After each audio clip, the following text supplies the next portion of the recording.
బీహార్లో పరిణామాలు ఇండియా కూటమికి ప్రతికూలంగా జరుగుతున్నాయి.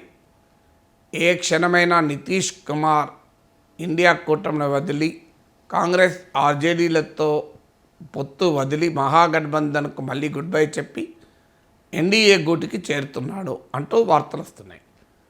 దీనికి ఈ ఊహాగానాలకు బలం చేకూరుస్తూ జేడీయూ, ఆర్జేడీ, బీజేపీ పార్టీల నాయకులు, కాంగ్రెస్ నాయకులు సమావేశాలకు కూడా పెడుతున్నారు. సో వాస్తవంగా ఇటీవలనే బెంగాల్లో మమతా బెనర్జీ తాము సోలోగానే పోటీ చేస్తాం, ఇండియా కూటమి లేదు అంటూ ప్రకటించారు. పంజాబ్లో ఆమ్ ఆద్మీ పార్టీ కూడా తాము విడిగా పోటీ చేస్తాం అంటూ ప్రకటించారు. ఇప్పుడు తాజాగా నితీష్ కుమార్ ప్రశ్నార్థకమైంది. ఇప్పుడు నితీష్ కుమార్కి ఇలా పార్టీలు మారడం కాదు, కూటములు మార్చడం కొత్తేమీ కాదు. అలా 2013 నుంచి దాదాపు 5 సార్లు మారినట్టున్నాడు. సో అటు ఇటు మారుతూనే ఉంటాడు. ఒకసారి ఎన్డీఏలో ఉంటాడు, ఒకసారి ఇండియా కూటమి ఉంటాడు. ఒక ట్రోజన్ హార్స్, మాయాగుర్రం. సో ఆయనకి ఏంటంటే తన రాజకీయ ఆకాంక్షలే ప్రధానం. తాను ముఖ్యమంత్రిగా ఉండటానికి ఏ కూటమితో ఉంటే ఉపయోగమో ఆ కూటమితోనే ఉంటాడు. అకస్మాత్తుగా ఆ కూటమి భాగస్వామ్య పక్షాలతో పెట్టుకుంటాడు. ఇప్పుడు ఇటీవల కూడా వారసత్వ రాజకీయాలపైన పరోక్షంగా ఆర్జేడీని టార్గెట్ చేస్తూ మాట్లాడాడు. అంటే అదొక ఇండికేషన్ తాను బీజేపీతో పోదలుచుకున్నాను అని.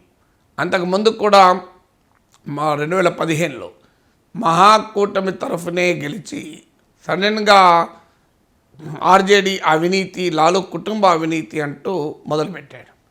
సో మళ్ళీ ఆ అవినీతి కుటుంబంతోనే మళ్ళీ కలిశాడు. సో మళ్ళీ విడిపోయాడు, మళ్ళీ కలిశాడు, ఇప్పుడు మళ్ళీ విడిపోతున్నాడు. సో ఇప్పుడు ఏంటంటే ఆయన ఇండియా కూటమి తరఫున ప్రధానమంత్రి అవుతాను అని అనుకున్నాడు. ఎట్లీస్ట్ ప్రధానమంత్రి అభ్యర్థైనా. కానీ 2 పరిణామాలు ఆయనకు నిరాశ కలిగించాయి. ఒకటి, ఇండియా కూటమిలోని భాగస్వామ్య పక్షాలు నితీష్ కుమార్కు నాయకత్వం ఇవ్వటానికి నిరాకరించాయి. కాంగ్రెస్ సిద్ధంగా లేదు.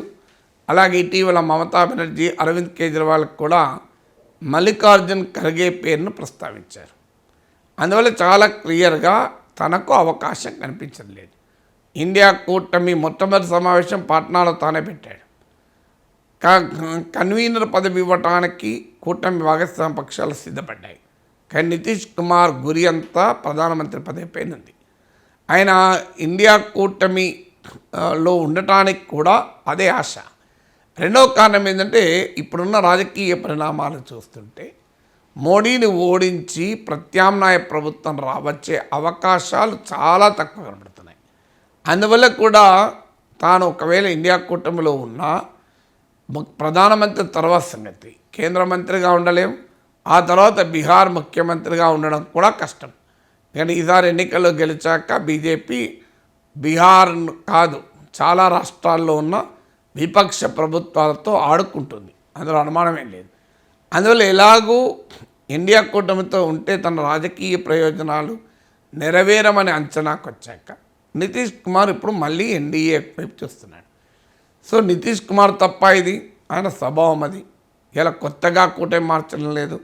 నితీష్ కుమార్ నిబద్ధత పైన నమ్మిన ప్రతిపక్షాలు తప్పు, ఇండియా కూటమి భాగస్వామ్య పక్షాలు తప్పు. కుక్కతో ఒక వంకరే ఉంటుంది కదా. నితీష్ కుమార్ లాంటి నాయకుని నెత్తి మీద పెట్టుకున్నారంటేనే ఒక లీడర్షిప్ క్రైసిస్ ఎంత సీరియస్గా ఉందో అర్థమవుతుంది.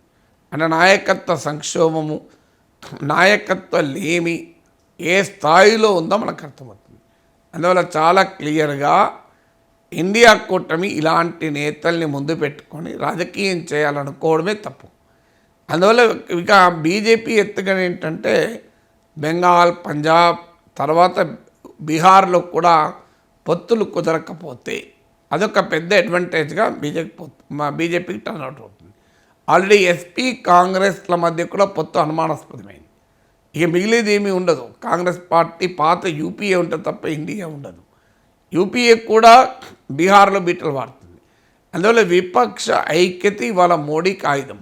ఎందుకంటే మోడీకి పాజిటివ్ ఓట్ కన్నా TINA factor, there is no alternative అనే అంశమే మోడీ ఆధారపడుతున్నది.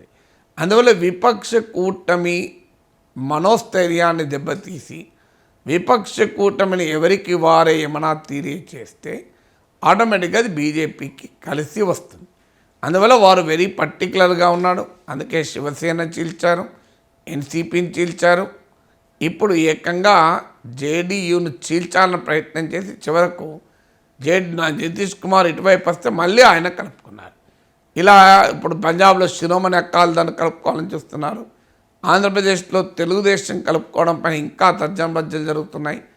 ఇలా ప్రతిపక్షాలను డిజామ్ చేసే ఎత్తుగడలో నితీష్ కుమార్ను మళ్ళీ దగ్గరికి తీయడం ఇందుకు ఉదాహరణ.